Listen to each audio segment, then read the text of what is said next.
Terra. Um planeta único, inquieto e dinâmico.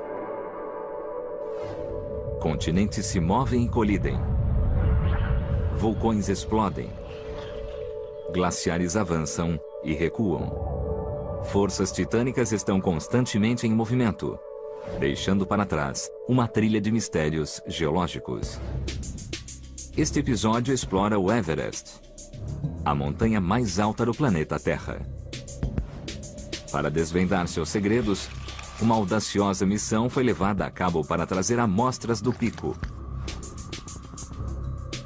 Nossa viagem exploratória para descobrir a formação do Everest vai revelar antigos fósseis, cristais ocultos, clima extremo e imensas estruturas entalhadas nas montanhas. Tudo faz parte da incrível história de como nasceu nosso planeta. Everest. O Himalaia se estende por 2.400 quilômetros através da Ásia.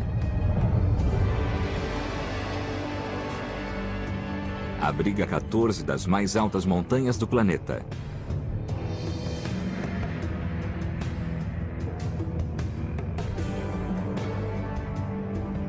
Uma delas sobrepuja todas as outras. O Everest.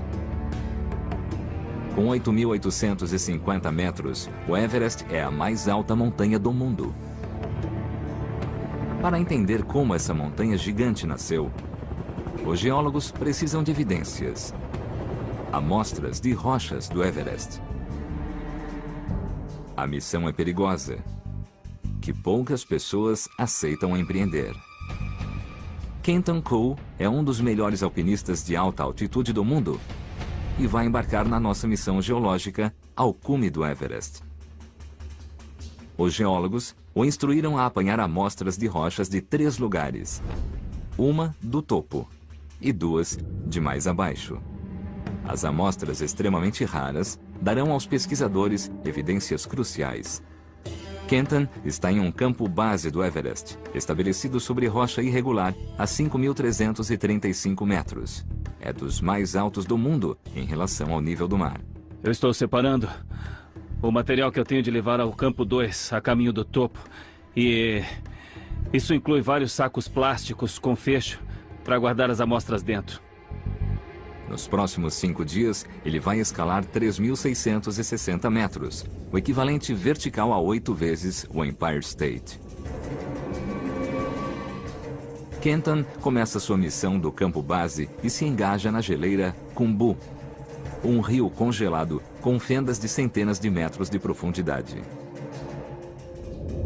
É uma subida traiçoeira, porque o gelo da geleira se move constantemente e enormes torres de gelo ameaçam ruir. Kenton agora tem de passar pelo trecho mais perigoso. A 6.400 metros, ele já está mais alto do que o Monte McKinley. E há uma escarpa de gelo a subir no flanco do Everest. Os ventos atingem velocidades de mais de 160 km por hora e a temperatura cai a 40 graus negativos. Já se passaram 4 dias, desde que Kenton saiu do campo base. A 7.950 metros, ele chega a um ponto de encontro entre o Everest e uma montanha vizinha, a Lhotse. Nós estamos aqui na Passagem Sul, que é o campo mais alto do mundo, a 7.950 metros de altura. É tão alto que nada consegue viver aqui. Kenton vai sair desse campo às 3 da manhã e escalar durante a noite, esperando chegar ao topo de manhã. Tá muito escuro. Também são 3 da manhã. O timing é crucial e o tempo precisa estar ideal. A época para a ascensão é curta. Os alpinistas só conseguem chegar ao topo 12 dias por ano. Kenton precisa aproveitar a oportunidade. Agora, ele entra no que os alpinistas chamam Zona da Morte. É preciso usar oxigênio para subir, porque o ar é 3 vezes mais rarefeito do que no nível do mar. 1 de cada 10 morre ao escalar o Everest. E a maior parte das fatalidades ocorre nesse trecho final. Caramba!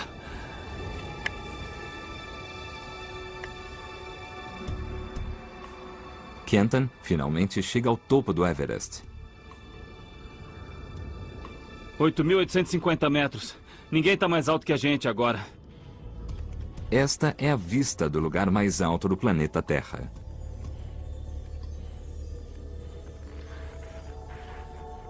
Para a maioria, o topo é a meta final. Mas para Kenton, a missão está só começando.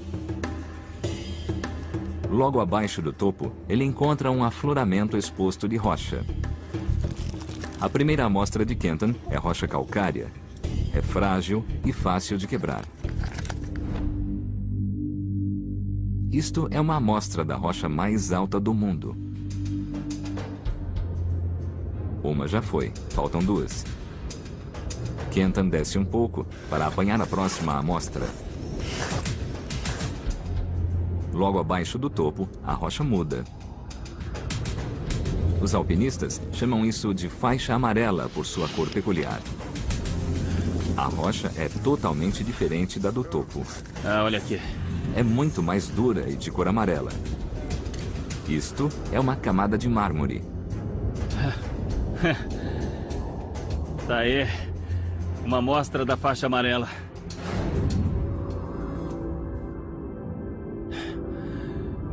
Então é isso aqui.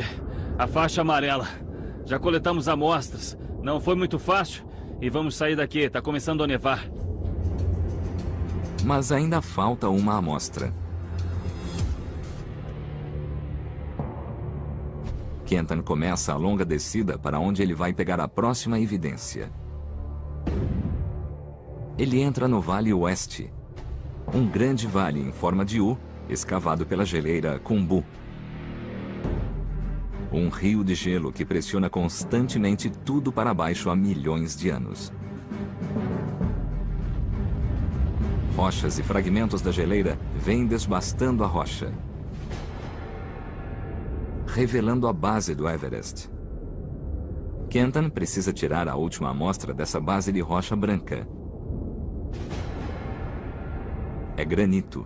Estamos no Vale Oeste, no Everest, a 6.400 metros. Eu estou aqui, embaixo de um dos lugares mais fáceis de alcançar, a rocha. E é um paredão de granito muito alto. A rocha branca está cheia de cristais. É extremamente dura e de um terceiro tipo, diferente da pedra calcária e do mármore.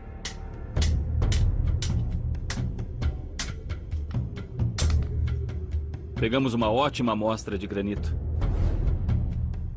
As 3 preciosas amostras, cuidadosamente guardadas, serão levadas por Kenton à Universidade de Oxford,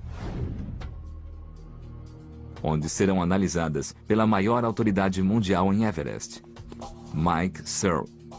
Fala aí, Mike. Esta aqui é a amostra do topo. Essa amostra veio do topo do mundo. Esta amostra, Kenton, é certamente a mais importante da expedição. Vale literalmente seu peso em ouro, geologicamente. Isso veio direto do topo do Everest. A rocha seguinte você pegou da faixa amarela. E da mais baixa ainda, veio outra rocha, um granito. Quase uma foto do Everest. É verdade. É fantástico. É. Estas são as 3 rochas principais que compõem o Everest. Todo o esforço para coletar as amostras valeu totalmente a pena. Pode Isso crer. é certo. Eu espero que sim. Agora vamos descobrir o que existe nas amostras. A amostra do topo é cortada em uma lâmina.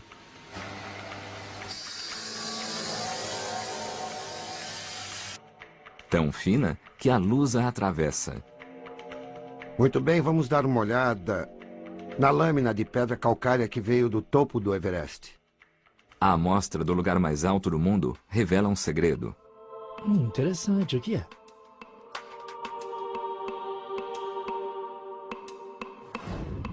O que vemos é uma seção de tronco de crinoide. Um crinoide é um lírio do mar. A partir dos registros de fósseis, a seção pode ser datada. Tem mais de 400 milhões de anos de idade. O lírio do mar é uma evidência de que o topo rochoso do Everest foi formado em um antigo ambiente marinho. Por essa evidência, a gente pode afirmar categoricamente que esta rocha começou a existir no fundo do mar, sendo que eu recolhi a rocha do lugar mais alto do mundo, do pico do Everest. Isso é uma coisa incrível. Mas isso revelou um mistério. Como pôde uma rocha com fósseis marinhos acabar no topo do Everest? A missão de recolher amostras de rochas do Everest deu 2 pistas de como isso aconteceu. As amostras mostram que a montanha é feita de 3 tipos diferentes de rocha. A rocha do cume do Everest contém fósseis marinhos, o que prova que ela começou no fundo do mar. Para entender como o fundo do mar veio a ser o topo da montanha mais alta do mundo, os geólogos precisam achar evidências com milhões de anos de idade. E devem voltar até antes da formação do Himalaia.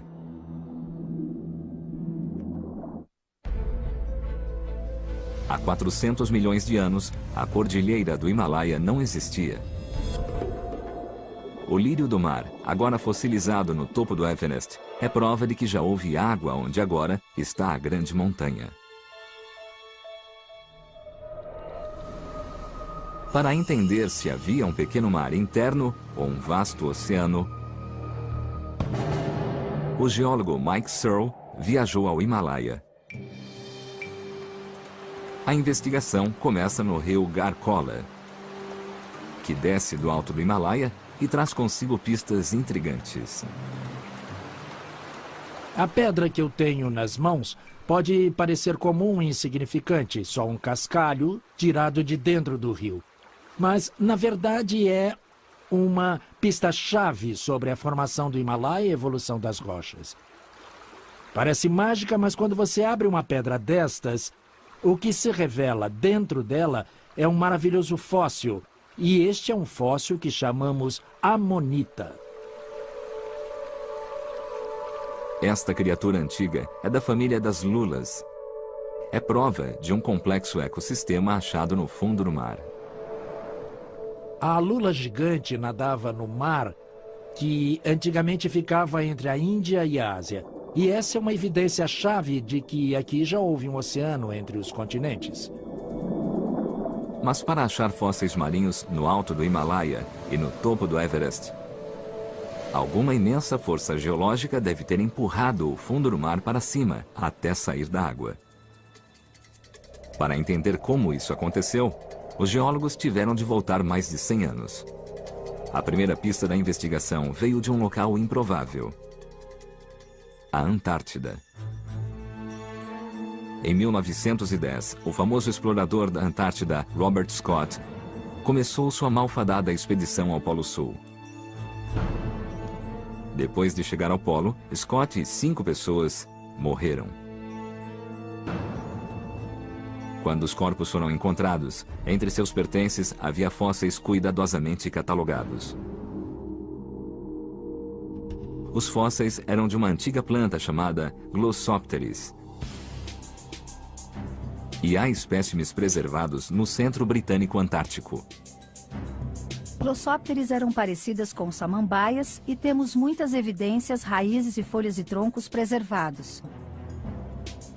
Os paleontólogos acreditam que foi um tipo de árvore. Fósseis desse tipo foram descobertos no mundo todo.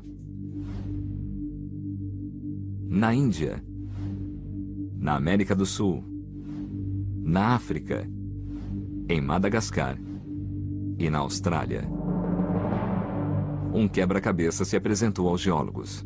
Como esse tipo de planta podia se espalhar por continentes separados por milhares de quilômetros de oceanos? Glossopteris são um fóssil importante porque não podem ter se espalhado por distâncias tão grandes, não atravessaram oceanos pelo vento ou por pássaros. Já que as Glossopteris não puderam atravessar os oceanos, só restou uma conclusão aos cientistas. Quando essas árvores viviam há 250 milhões de anos, Os continentes estavam todos juntos. Eram parte de um supercontinente que os geólogos chamam de Gondwana. As Glossopteris puderam se dispersar por esse supercontinente. Mas então, Gondwana foi dividido pela ação de violentas forças tectônicas que separaram os continentes há 80 milhões de anos. A Índia se separou do supercontinente. Foi para o norte e acabou colidindo com a Ásia. Para ter o quadro total, os geólogos precisam obter a data exata dessa colisão. Novamente recorrerão aos fósseis marinhos. Conhecemos a idade da colisão da Índia com a Ásia por vários fatores, mas o mais importante é a idade dos fósseis marinhos mais jovens preservados ao longo da área de colisão. E a idade desses fósseis é conhecida com exatidão, 50,5 milhões de anos. Há 80 milhões de anos, a Índia deixou Gondwana. Há 50,5 milhões de anos, ela colidiu com a Ásia. A Índia se deslocou 6.450 quilômetros em apenas 30 milhões de anos. Muito rápido em tempo geológico. A Índia foi para o norte, em meio ao Oceano Índico, a uma velocidade de placas tectônicas muito alta. No caso, entre 25 e 30 centímetros por ano, o que é muito rápido. É essa velocidade que vai explicar o tamanho colossal do Himalaia, porque, como em qualquer colisão, quanto mais rápida a colisão, pior a consequência. A investigação já revelou pistas que comprovam que a Índia e a Ásia já estiveram separadas. Amonitas são evidência de que já existiu um oceano entre a Índia e a Ásia. Fósseis de Glossopteris provam que a Índia já fez parte do supercontinente chamado Gondwana. O próximo passo da investigação será descobrir como a colisão intercontinental deu origem à maior montanha do mundo.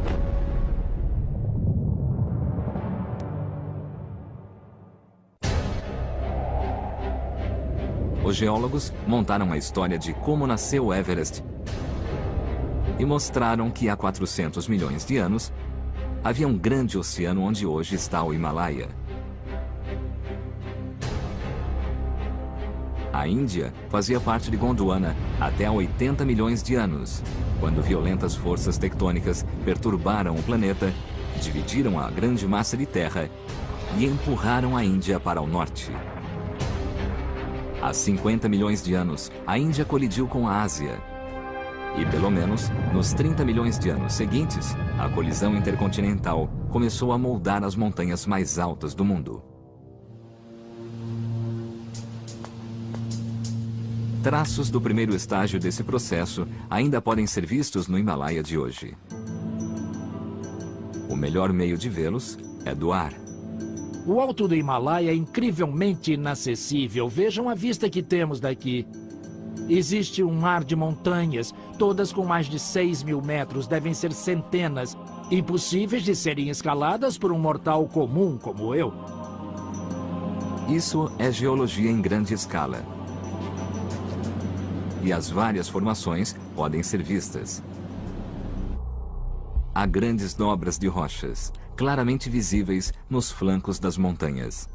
Todas as dobras que vemos nos picos Dhaulagiri e Tukhitche foram formadas durante a primeira parte do processo de construção do Himalaia, de modo que quando a Índia colidiu com a Ásia, o que aconteceu foi que a margem norte da Índia começou a entortar e a se dobrar.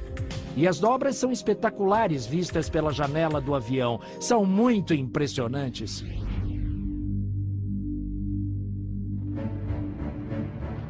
Como um grande desastre de trens, a Índia colidiu com a Ásia.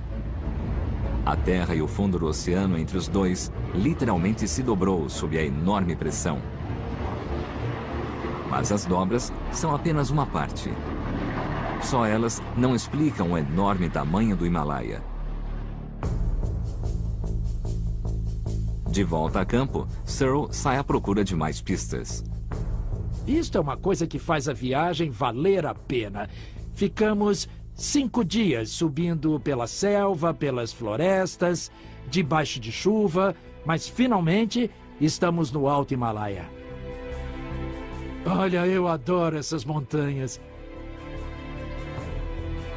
Vejam, os picos são realmente muito bonitos. Searle vê uma intrigante e enorme cicatriz revelada na face de uma das montanhas. É uma evidência da dramática fase seguinte da formação do Himalaia. Este é um desenho do que estamos vendo na nossa frente. Aqui a grande montanha de Dhaulagiri e as grandes dobras no pico Tukiche à direita. Com esta enorme falha, maravilhosamente exposta ao longo da base do Dhaulagiri e descendo até o vale do rio Kaligandaki, embaixo. A falha é uma fratura que atravessa as montanhas. O primeiro passo na formação do Himalaia é que as rochas são dobradas, formam dobras. E quando esse processo continua até a rocha não poder mais se dobrar, as dobras então se quebram. E se o processo ainda continuar, essa dobra quebrada se arrasta e forma uma falha em ângulo suave. E é exatamente o que vemos pelo Himalaia inteiro. As rochas são formadas se dobrando e se arrastando. As rochas só podem ser dobradas até aqui. Se uma rocha for dobrada além de seus limites, ela se rompe e causa uma falha. O processo de formar falhas põe diferentes tipos de rochas uns sobre os outros.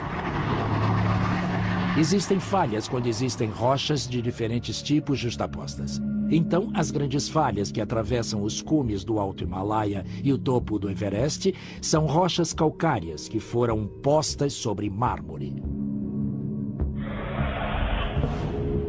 Vejamos o que revelaram as amostras de rocha do Everest coletadas por Kenton. A pedra calcária do topo está assentada sobre o mármore da faixa amarela. Há evidência de que o Everest nasceu inicialmente por dobras e falhas. Mas isso só explica parte da história. Para criar uma montanha do tamanho do Everest, os geólogos sabiam que devia haver outro processo de formação de montanhas em ação. Pistas exatas de como foi esse processo podem ser vistas no rio Galendikola. Este rio é um grande coletor de lixo, no sentido de apanhar pedregulho erodido do Alto Himalaia no norte e varrer tudo para baixo em grandes enxurradas até as planícies da Índia no sul. Então este lugar é ótimo para obter amostras de rochas que formam as altas montanhas a norte. Como qualquer detetive sabe, grandes coisas podem ser descobertas remexendo o lixo. Aqui é o lixo dos picos do Himalaia. Esta é exatamente a rocha que eu procurava. É um belo exemplo de gneiss de cianita, composto por essas bonitas lâminas azuis de cristais de cianita. A cianita é uma pedra preciosa e dá uma pista de como essas rochas se formaram. Este mineral é muito específico para geólogos e nos diz que esta rocha foi enterrada a profundidades de 50 quilômetros ou mais, sob alta temperatura e alta pressão. Não só a rocha foi empurrada para cima pela colisão, mas também para baixo, para o núcleo em fusão da Terra. O calor e a pressão mudaram a rocha e formaram cristais de cianita. Outra pedra do rio dá uma pista sobre o que aconteceu nessas profundidades. Esta rocha branca é granito do Himalaia. A maioria dos mais altos picos do Himalaia é formada por esta rocha. E, claro, a base do Everest é formada por esse mesmo tipo. A presença dessas estrias brancas nos diz que esta rocha foi parcialmente derretida em altas temperaturas durante o processo de formação do Himalaia. A rocha foi tão empurrada para dentro da Terra que chegou a um ponto onde a temperatura passou de 2.200 graus centígrados e começou a derreter. Uma vez derretida, pôde se mover e fluir. Imagine o Himalaia como um sistema de correias transportadoras levando rochas da placa tectônica indiana para dentro da superfície, onde foram alteradas pelo calor e pela pressão crescentes e acabaram derretendo e produzindo granito, que depois foi forçada de volta à superfície ao longo de grandes planos inclinados. Há 20 milhões de anos, esse incrível sistema de correias transportadoras estava em marcha. À medida que a Índia ia para o norte, uma faixa líquida de rocha em ebulição foi forçada para a superfície e esfriou, formando uma camada sólida de granito. É o processo de fluxo canalizado. Granitos são rochas muito leves e, quando são formadas por derretimento parcial da crosta terrestre, normalmente são empurrados para cima da crosta e formam cordilheiras de montanhas como a de Sierra Nevada ou de Yosemite National Park, por exemplo. O Himalaia é diferente. Os granitos fluem quase horizontalmente de onde se formaram, a parte sul do Planalto tibetano, para formar os altos picos do Himalaia. É esse sistema de correia transportadora que continua mantendo o Himalaia se elevando até hoje. As montanhas foram repetidamente levantadas em enormes proporções. É esse processo peculiar que explica o imenso tamanho do Himalaia. A missão de Kenton Cole ao Everest descobriu uma faixa de granito de rara espessura. Prova de que o incrível tamanho do Everest se deve ao processo de fluxo canalizado. Os geólogos que investigam como nasceu o Everest descobriram que as dobras e falhas provam como foi o processo inicial de formação. As estrias brancas de granito mostram que a rocha foi derretida a mais de 4.000 graus e formou uma enorme correia transportadora com poder para levantar montanhas. Mas o Himalaia foi destinado a ser parte de uma batalha geológica entre forças catastróficas e poderes que desafiam a altura do próprio Everest.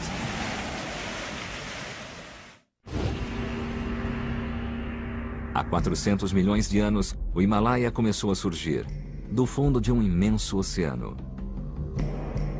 Há 50 milhões de anos, foi atirado para cima, quando a Índia colidiu com a massa da Ásia.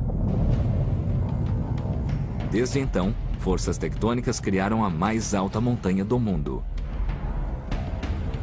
Mas e no futuro imediato? O Everest vai continuar crescendo ou o gigante logo será arrasado? John Galetska investiga se os processos que criaram o Everest continuam até hoje. Ele viajou às regiões mais remotas do Nepal e da Índia e montou estações de GPS, das quais espera uma resposta. Muito bem, vim até onde pude de carro e tenho uma caminhada de 3 horas subindo a ladeira.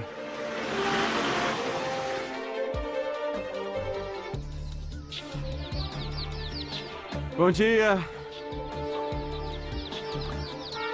Tal como o GPS de um carro, esta estação pode captar sinais de satélites e monitorar qualquer movimento do solo.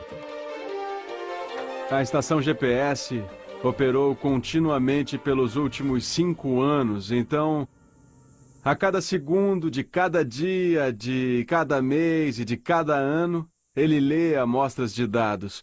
E o sistema procura saber se houve mudanças na posição do local da estação, como ela se move, a velocidade da estação, acredite ou não, e até mudanças na velocidade. As leituras do GPS mostram que a Índia ainda se move cerca de 2,5 centímetros por ano. 50 milhões de anos depois da colisão inicial, ela ainda continua em seu inexorável caminho para o norte, entrando por baixo da Ásia. E ao fazer isso, o Everest continua a ser empurrado para cima. Mas há uma grave consequência nessa formação de montanhas: terremotos. O que está acontecendo no Himalaia nepalês é que temos a placa tectônica indiana como que golpeando a Ásia e, no caso, a Índia está perdendo, sendo forçada para baixo da Ásia. Mas, infelizmente, as placas são presas pela força do atrito e acumulam energia durante centenas de anos, que depois é liberada repentinamente em um terremoto gigante. Houve 15 grandes terremotos no Himalaia nos últimos 100 anos. O mais recente atingiu o Paquistão, em 8 de outubro de 2005. O abalo devastou a região. As leituras de Galetska mostram que outro terremoto está a caminho. Katmandu, a capital do Nepal, está no centro da zona de perigo. Quando esse terremoto acontecer, não se acontecer, mas quando acontecer, acontecerão muitos minutos de terror. Haverá um sério abalo em Katmandu, estruturas vão ruir. Acontecerão deslizamentos em todas as montanhas, será uma devastação total. 26 milhões de pessoas do Nepal, 50 milhões de pessoas ao longo da cordilheira do Himalaia. Toda essa gente será afetada.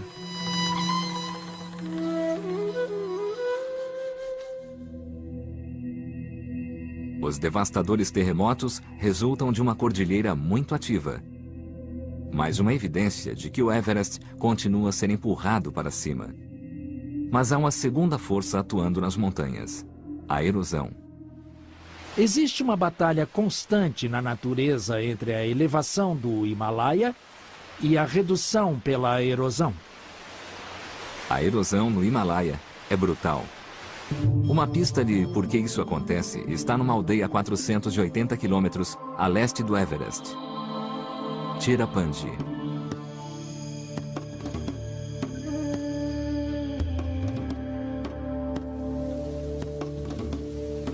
É o lugar mais úmido do planeta Terra, com em média 11 mil milímetros de chuva por ano. Este lugar é 12 vezes mais úmido do que Seattle, e a razão para essa chuva toda é a monção.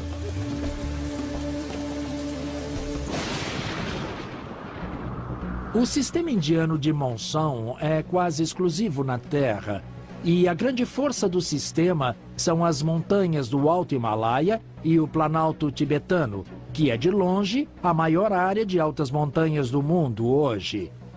E isso causa um grande sistema de alta pressão durante o verão, o que resulta na captação de todo o ar quente e úmido do Oceano Índico. Esse sistema climático sazonal sopra por toda a Índia. Nuvens se formam e sobem ao chegar às montanhas e formam pesadas chuvas que caem por toda a Índia. As chuvas atingem seu máximo no flanco sul do Himalaia. No auge da monção de verão, alguns desses rios sobem 6 ou 8 ou 9 metros após uma só tempestade. De onde eu estou agora, o nível do rio pode subir até aqui. A cada ano, 1.100 quilômetros cúbicos de água doce, mais de 30 vezes o volume da barragem Hoover, no Lago Mead, escorrem pelos flancos das montanhas.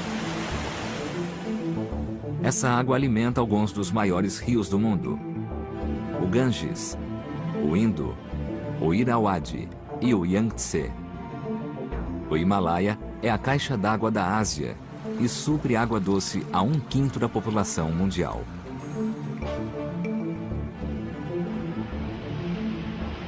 Mas essa água toda tem um efeito dramático nas montanhas.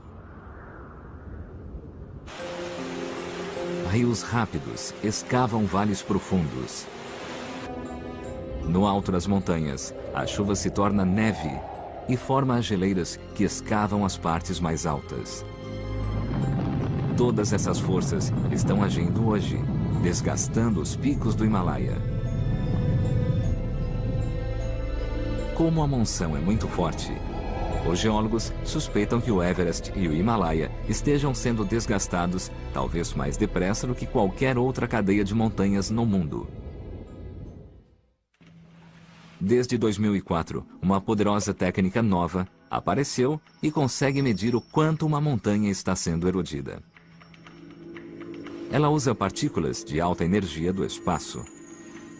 No momento, nós estamos sendo bombardeados por raios cósmicos e estes pontos vêm de vários lugares da galáxia. Quando as partículas atingem a superfície de uma rocha, ocorre uma mudança química. É como se fosse um bronzeado cósmico. A erosão de rios e geleiras expõe a superfície de rochas a esses raios cósmicos. E tal como um bronzeado, quanto mais a rocha ficar exposta, maior o dano à sua superfície. Medindo a quantidade de bronzeamento cósmico das rochas, os geólogos podem compreender com que rapidez rios e geleiras desgastam as montanhas. Mas conseguir isso exige uma ciência muito precisa. A concentração que tentamos medir é muito pequena, equivale a jogar uma pitada de sal em uma piscina olímpica e medirmos um grão desse sal. Após anos de pesquisa, Owen descobriu a velocidade máxima de erosão. 2,79 centímetros por ano.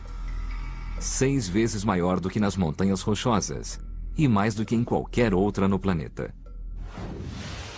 Qualquer montanha sofre erosão. São formadas por forças tectônicas e a erosão torna a desgastá-las. Os Alpes, as montanhas rochosas, os Andes, todos têm potencial de erosão. Mas nenhum tem o potencial de erosão igual ao do Himalaia. A erosão aqui é muito maior do que em qualquer outro lugar. E a principal razão disso são as monções de verão. A batalha na natureza entre a elevação e a erosão continua. Mas a questão permanece.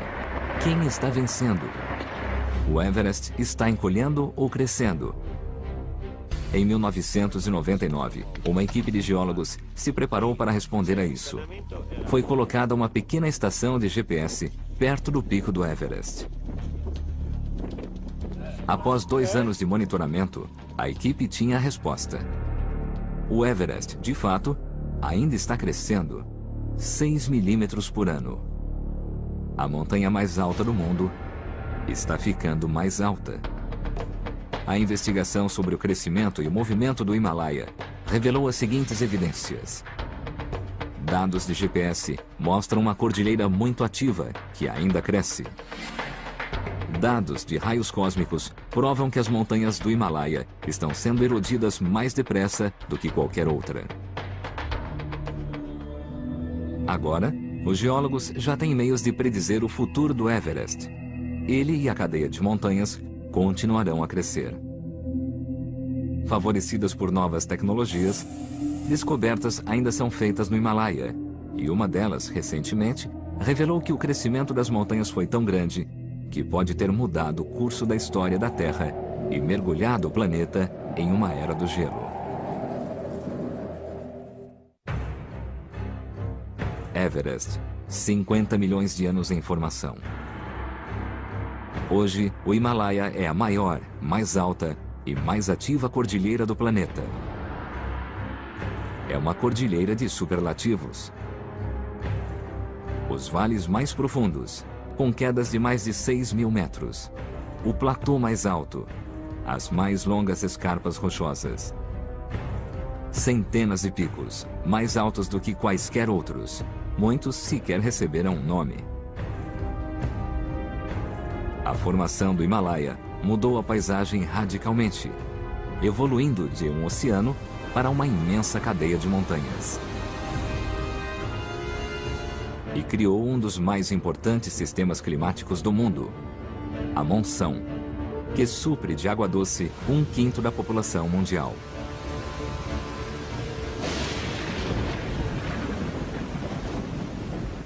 Trabalhar no Himalaia e no Tibete é realmente sensacional para um geólogo, justamente porque é um ambiente ativo e dinâmico. E além disso, são lugares climaticamente importantes. Os cientistas encontraram no Himalaia alguns resultados surpreendentes. Resultados que sugerem que o surgimento do Himalaia pode ter tido impacto no clima do planeta inteiro.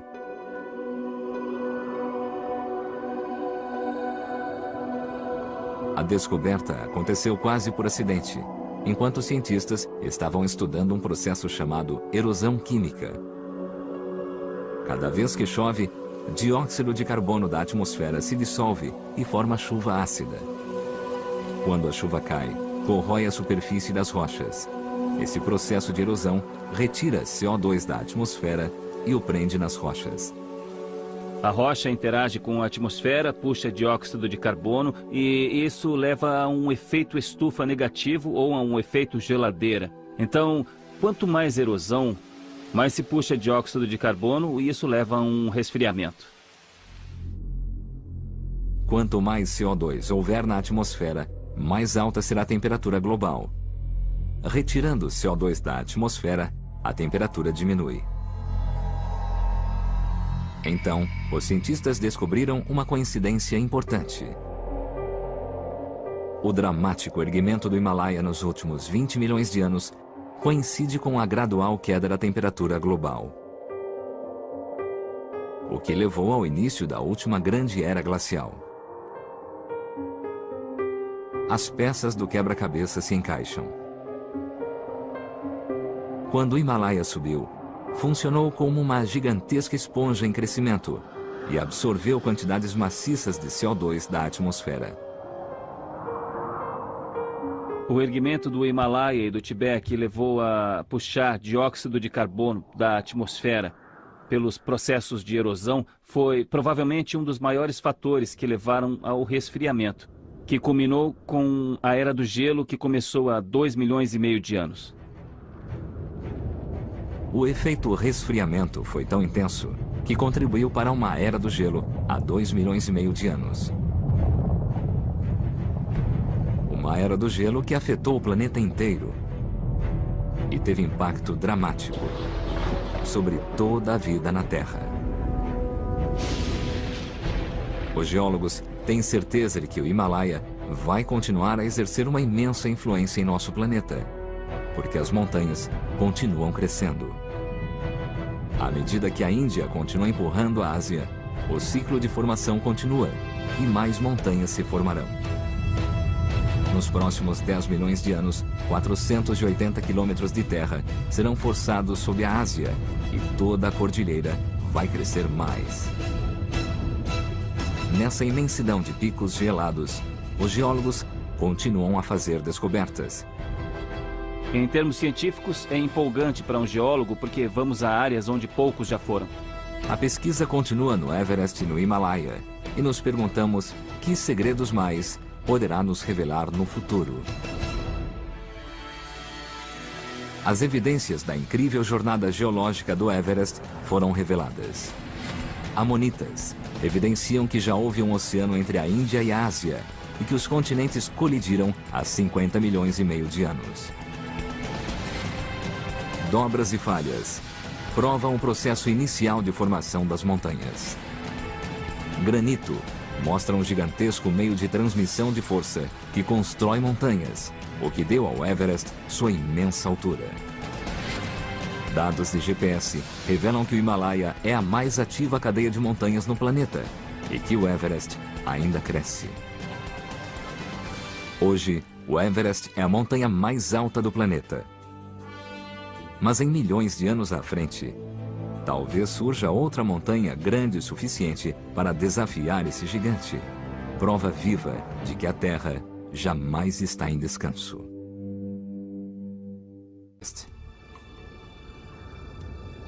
8.850 metros.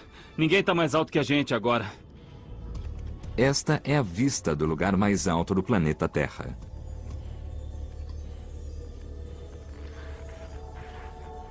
Para a maioria, o topo é a meta final. Mas para Kenton, a missão está só começando. Logo abaixo do topo, ele encontra um afloramento exposto de rocha. A primeira amostra de Kenton é rocha calcária. É frágil e fácil de quebrar. Isto é uma amostra da rocha mais alta do mundo. Uma já foi, faltam duas. Kenton desce um pouco para apanhar a próxima amostra. Logo abaixo do topo, a rocha muda. Os alpinistas chamam isso de faixa amarela por sua cor peculiar. A rocha é totalmente diferente da do topo. Ah, olha aqui. É muito mais dura e de cor amarela. Isto é uma camada de mármore. Campo 2, a caminho do topo. E isso inclui vários sacos plásticos com fecho para guardar as amostras dentro. Nos próximos 5 dias, ele vai escalar 3.660 metros, o equivalente vertical a 8 vezes o Empire State. Kenton começa sua missão do campo base e se engaja na geleira Khumbu, um rio congelado com fendas de centenas de metros de profundidade. É uma subida traiçoeira, porque o gelo da geleira se move constantemente e enormes torres de gelo ameaçam ruir. Kenton agora tem de passar pelo trecho mais perigoso. A 6.400 metros, ele já está mais alto do que o Monte McKinley. E há uma escarpa de gelo a subir no flanco do Everest. Os ventos atingem velocidades de mais de 160 km por hora e a temperatura cai a 40 graus negativos. Já se passaram 4 dias, desde que Kenton saiu do campo base. A 7.950 metros, ele chega a um ponto de encontro entre o Terra, um planeta único, inquieto e dinâmico. Continentes se movem e colidem. Vulcões explodem. Glaciares avançam e recuam. Forças titânicas estão constantemente em movimento, deixando para trás uma trilha de mistérios geológicos. Este episódio explora o Everest, a montanha mais alta do planeta Terra. Para desvendar seus segredos, uma audaciosa missão foi levada a cabo para trazer amostras do pico. Nossa viagem exploratória para descobrir a formação do Everest vai revelar antigos fósseis, cristais ocultos, clima extremo e imensas estruturas entalhadas nas montanhas. Tudo faz parte da incrível história de como nasceu nosso planeta, Everest. O Himalaia se estende por 2.400 quilômetros através da Ásia. Abriga 14 das mais altas montanhas do planeta Everest e uma montanha vizinha, a Lhotse. Nós estamos aqui na Passagem Sul, que é o campo mais alto do mundo, a 7.950 metros de altura. É tão alto que nada consegue viver aqui. Kenton vai sair desse campo às 3 da manhã e escalar durante a noite, esperando chegar ao topo de manhã. Tá muito escuro. Também são 3 da manhã. O timing é crucial e o tempo precisa estar ideal. A época para a ascensão é curta. Os alpinistas só conseguem chegar ao topo 12 dias por ano. Kenton precisa aproveitar a oportunidade. Agora, ele entra no que os alpinistas chamam Zona da Morte. É preciso usar oxigênio para subir, porque o ar é 3 vezes mais rarefeito do que no nível do mar. 1 de cada 10 morre ao escalar o Everest. E a maior parte das fatalidades ocorre nesse trecho final. Caramba!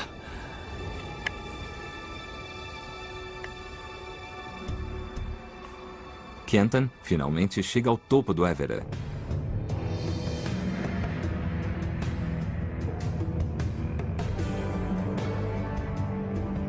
Uma delas sobrepuja todas as outras. O Everest. Com 8.850 metros, o Everest é a mais alta montanha do mundo. Para entender como essa montanha gigante nasceu, os geólogos precisam de evidências. Amostras de rochas do Everest. A missão é perigosa, que poucas pessoas aceitam empreender. Kenton Cole é um dos melhores alpinistas de alta altitude do mundo e vai embarcar na nossa missão geológica ao cume do Everest. Os geólogos o instruíram a apanhar amostras de rochas de 3 lugares. Uma do topo e 2 de mais abaixo. As amostras extremamente raras darão aos pesquisadores evidências cruciais. Kenton está em um campo base do Everest, estabelecido sobre rocha irregular a 5.335 metros. É dos mais altos do mundo em relação ao nível do mar. Eu estou separando o material que eu tenho de levar ao